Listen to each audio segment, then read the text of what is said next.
मराठा समाजाचा खऱ्या अर्थाने आणि त्यांच्या मगाशीच म्हणालो एकजूट आणि चिकाटी या आणि लढ्याचा हा विजय आहे। आणि म्हणून यामध्ये आता मी एवढंच सांगेन की मराठा समाजाने गेल्या 5-6 महिन्यात जे काही आंदोलनं केली ते आपल्या सगळ्यांना माहीत आहेत। आणि परंतु त्या आंदोलनाला एक धार प्राप्त झाली होती आणि सगळ्यांनाच आपण पाहिलं की सगळ्यांना त्याची चिंता होती। ही आंदोलनं आपल्या राज्याला किंबहुना आपल्या राज्याच्या विकासाला न परवडणारी आहेत। आणि म्हणूनच मी सुद्धा एक सर्वसामान्य शेतकऱ्याचा मुलगा आहे, मलाही त्याची भावना आहे, त्यांच्या वेदना मलाही समजतात।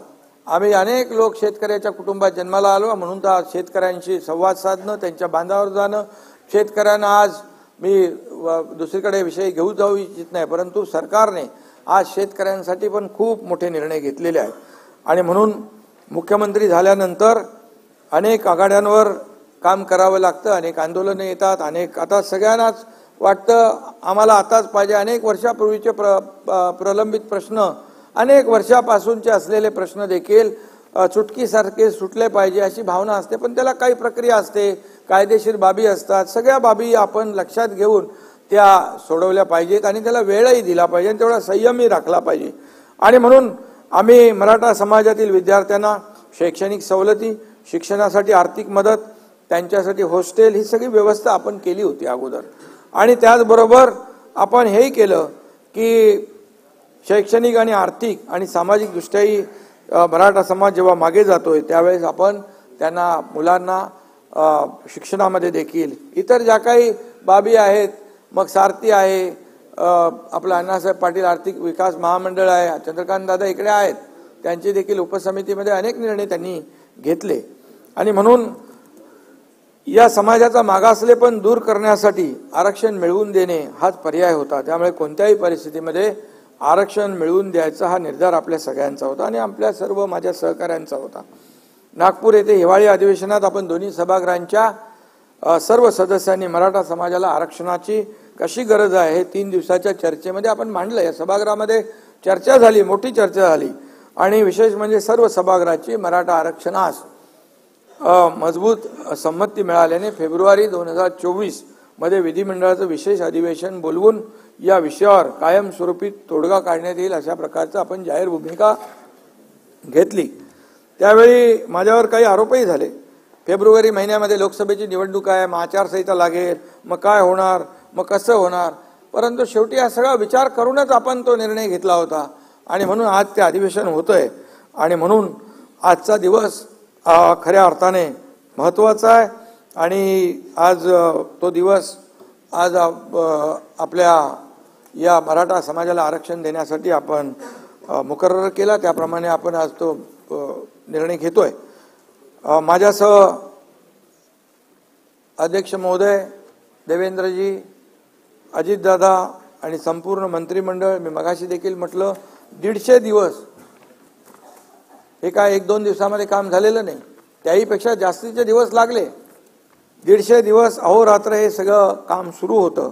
प्रशासनातील विशेषतः सामान्य प्रशासन विभाग, राज्य मागासवर्गीय विभाग, सामाजिक न्याय विशेष सहाय्य विभाग, महसूल विभाग, विधी व न्याय विभाग, तसेच वित्त विभागातील आणि गृह विभागातील अधिकाऱ्यांपासून ते अगदी शेवटच्या चतुर्थ श्रेणी कर्मचारी यांनी घेतलेली अपार मेहनत आणि त्यांचं फलित म्हणजे आजचं हे आपलं विधिमंडळाचं अधिवेशन होतंय। आणि यामध्ये जवळपास 3 ते 4 लाख लोक काम करत होते, दिवस रात्र काम करत होते। आपण त्याच्यामध्ये गोखले इन्स्टिट्यूट, टाटा इन्स्टिट्यूट, असे अनेक लोकांची आपण मदत त्यामध्ये घेतलेली आहे। आणि यामध्ये सगळ्यांचं एकच उद्दिष्ट होतं की सर्वांनी मनापासून काम करून हे युद्ध पातळीवर दिवस रात्र 24/7 यामध्ये काम करून आपल्याला या सर्व जो काही उद्देश आहे आपला तो पूर्ण करण्यासाठी अहोरात्र मेहनत घेण्याचं काम या सगळ्यांनी केलं। महाराष्ट्र सरकार पूर्णपणे मराठा समाजाला आरक्षण देण्याच्या बाजूने आपण सगळेजण आहोत, त्याच्यामध्ये मला पुन्हा त्याचा उहापोह करण्याची आवश्यकता नाही। देवेंद्रजी आणि अजित पवार देखील हेच सांगत होते की आपल्याला या मराठा समाजाच्या, कारण एकदा तर देवेंद्रजी मुख्यमंत्री असताना आपण आरक्षण दिलं होतं, त्याच्यामध्ये मी जाणार नाही, आपण ते हायकोर्टमध्ये टिकवलं देखील, पण दुर्दैवाने सुप्रीम कोर्टामध्ये ते रद्द झालं. पण आपलं ठरलेलं आहे मगाशी, त्यामुळे त्याच्यावर मी जास्त भाष्य करू इच्छित नाही.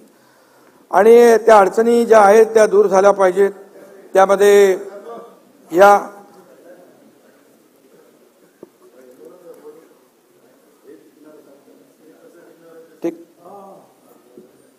आणि म्हणून मागासवर्ग आयोगाची स्थापना करून मराठा आरक्षण त्यावेळेस मान्य झालं होतं, कोर्टात टिकलं होतं. सुप्रीम कोर्टात देखील आपण ज्या पद्धतीने थोडीशी मांडणी करायला पाहिजे होती, दुर्दैवाने ते आपल्याला झालं नाही.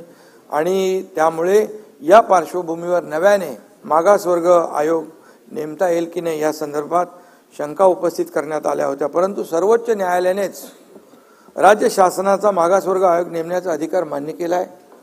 इंदिरा साहनी प्रकरणामध्ये घटनापीठाने जो निर्णय दिला त्याच्या परिच्छेद 550 मध्ये म्हटलंय, for the purpose and object that those communities हू वर earlier backward and advance should be excluded and those communities हू वर earlier advance and might have degraded into backward class should be included.